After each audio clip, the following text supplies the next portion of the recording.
Good afternoon to you. Mark Sudduth, HurricaneTrack.com here with your off-season edition of the Hurricane Outlook and discussion for December the 11th, 2017. Let's start the tour of what we're going to talk about today off with a look at the Southern Oscillation Index, or the SOI.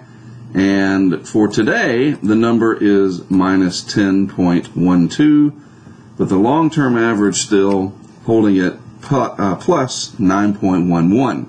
What does all this mean? In simple terms, when the long-term SOI is positive, especially more than 5 or 7 points positive, we typically see a La Nina pattern in place, and that's exactly what we have. And when it is consistently negative, the pressure pattern across the tropical Pacific is such that you tend to get an El Nino pattern. And so as you can see, and this goes back further, but from September on, it's been quite positive, and there really aren't any signs of it changing. You're going to see these fluctuations with Madden-Julian oscillation activity and different fluctuations in and around Tahiti and Darwin, which is how this is calculated. The pressure differences between Tahiti and way over in Darwin in Australia. And right now, overall, the SOI is fairly stable. It's consistently in the positive range. You will see these negative drops once in a while, and those tend to set off interesting things in the atmosphere later on, but we're getting away from the main thing, and that is we check the SOI once in a while and just basically look and see, is it consistently positive, is it near zero, or is it consistently negative? And once it starts to go more negative for a longer period of time, then you can start to change the pressure pattern and thus the trade winds in the tropical Pacific, and then you start to get rid of this, which today, very cold anomalies compared to average, and I don't see any changes with this. In fact, the cold anomalies go all the way off this particular chart into the western Pacific. This is the surface of the ocean, and you can see over here in the Atlantic, very warm in the North Atlantic, even the main development region, quite warm as well compared to average. And if hurricane season were going to start tomorrow, this would be a favorable setup for the Atlantic basin to be very active. Cold in the Pacific, no El Nino, in fact La Nina in place, and because you have all this colder water, you typically don't have as much upward motion, and therefore you don't have rising motion here and then sinking motion over here and wind shear to squash any development. That's why a La Nina is usually favorable for Atlantic development. Well, hurricane season's not starting tomorrow. It's still, less than 6 months away, but will this pattern hold? I don't know. That's the thing. You can look at climate forecasts, modeling going out. The European has a seasonal forecast, so does the CFS, the Climate Forecast System, but they're unreliable. They've burned us many times, either showing a warmer ENSO or El Nino Southern Oscillation, a warmer Atlantic, whatever. Basically you look at this, the snapshot of what's going on, and then you go from there, at least in my opinion. And again, the SOI can be a guide. If this goes, strongly negative, then you start to look and see if there are reactions to that, and so forth and so on. Looking at the subsurface slice of that same region, very, very cold, all the way down to a little bit more than 150 meters in the eastern, almost 2/3 of the Pacific. And then you do have this large warm area that has developed, what we call a warm pool. Really not much of a mechanism to drive it east because the trade winds are still fairly brisk, moving from east to west across the Pacific, in other words, this way. And so there's really not much mechanism to drive this warm pool eastward to erode the La Nina away. I just don't see that. Since we last talked, the folks at Tropical Storm Risk out of England, the University College London in the UK, has issued their first look at the 2018 hurricane season.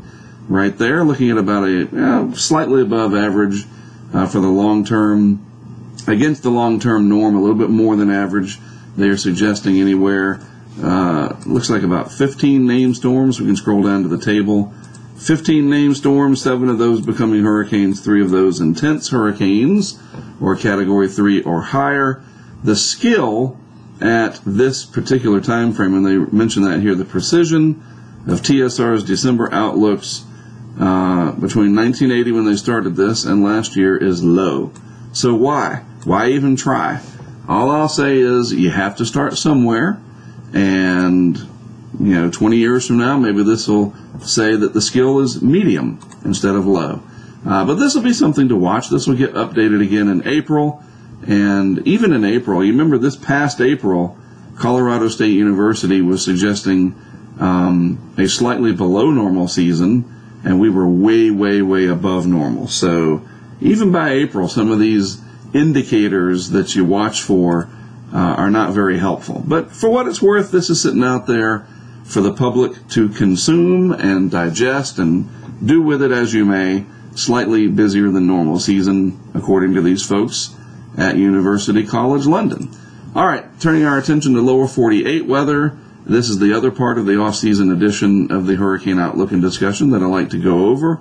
Mainly looking to see if we have any big-ticket storms that come out of the Midwest and then turn the corner and deliver a blizzard up the East Coast, especially these powerful coastal storms, because I like to get out there and sort of keep my game up by intercepting those or being, you don't really chase them, but you know what I'm saying. And I don't really see anything coming in the next 7 days. You never know. The modeling is not perfect, but I don't see any major storms. As of today, some lake effect snow going on up here in the Great Lakes region, as you'd imagine. This is a clipper system dropping out of Canada, and that's creating some wind issues and some fire dangers, etc., across the plains. Very, very windy conditions. And then out west, where the big ridge of high pressure resides, stagnant up here in the Pacific Northwest. And then unfortunately you're getting some of these winds coming out of the east and northeast, some of that Santa Ana action, creating some very dangerous conditions in southern and southwestern California. Looking at the satellite animation, mainly of the eastern part of the country, because out here is where the ridge is in control. Look at all the snowpack. You can see the snowpack here on the visible satellite animation. But here's that clipper system, a little low pressure area, fairly vigorous, dropping down within the base of the trough. And that'll bring some snow showers and other inclement weather. Look at that. You can even see the snowpack right through there. That's pretty cool. And this isn't even the GO 16. That's out of commission for a little bit while they relocate it to its permanent position. And then it'll be operational, and then we can have easy access to those images. I can't wait for that. So, no major issues with the weather pattern. I hear my dog outside wanting to come in. Beagles will do that. If it's not cats like last week in the office, it's the dog outside the window. Always something going on. At least no kids have run in through the shot. Remember that on that British interview the guy did, and his kids came in? That was hilarious. Anyway, back to the story at hand. No major storm systems that I can see in the pattern over the next week. If we look at the GFS here, if I can get this to move out of the way, out to the next 7 days, this is the 500 millibar pattern. There's your deep trough. Some energy comes out of it, and you get some storm systems, but no big blockbuster, everybody run and get the bread and milk and fire up every snowplow you got kind of deal. I'm just not seeing that yet. Usually that'll kick in towards the end of December through January and February anyway. Once in a while you get an early season snowstorm, and we had one recently, in fact, mostly for the deep south, and I mean it snowed all the way down into coastal Texas, for goodness sakes. Nothing like that coming up, though. The pattern generally locked in for a trough in the east, ridge out west for now, and no major widespread disruptive storms in the meantime, so we'll keep watching for that. All right, so that's it for this week's edition of the Off-Season Outlook and Discussion. I am Mark Suttoth for HurricaneTrack.com, as always. Thanks for subscribing. I was getting ready to mention this at the bottom. Thanks for tuning in. Thanks for subscribing and paying attention to these videos. I am working on the 2017 version of Tracking the Hurricanes. It's going to be a long one, probably a couple hours long, and I'm very detailed at what I do with these things, so it's probably going to be mid-January before it is ready, but I just wanted to give you an update on that I'm making good progress. I compose my own music. I play it on synthesizers. All of that has to be done. I narrate it. I edit it. I get the maps, all the graphics, everything, and try to put together a great story as to what happened from our perspective from the past hurricane season. So look forward to that in a little over a month's time. I'll keep you updated. Have a great rest of your week ahead. Again, thanks for tuning in. Mark Sudduth, HurricaneTrack.com. We'll talk again next Monday.